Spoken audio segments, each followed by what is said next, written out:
చదవర తమ్మి ఎదగర చెల్లి చరిత్రను నిర్మించేలాను చదివే తరగని ఆస్థై సమాజంలో నిలబెడుతుంది చక్కటి భవిష్యత్తునిస్తుంది ఆ ఊలాను రాయర చిన్న ఏఐఓలను దిద్దర కన్నా ABCDEFGH చదవర చిన్న IJKLMNO రాయర నాన్న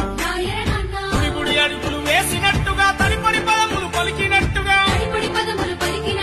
అమ్మ ఊయలా ఊపినట్టుగా కమ్మని రాగం పాడినట్టుగా ఓరువుత వినిపించినట్టుగా సందమామతో ఆడినట్టుగా ఊలాను రాయర చిన్న ఏఐఓలను దిద్దర కన్నా ABCDEFGH చదవర చిన్న IJKLMNO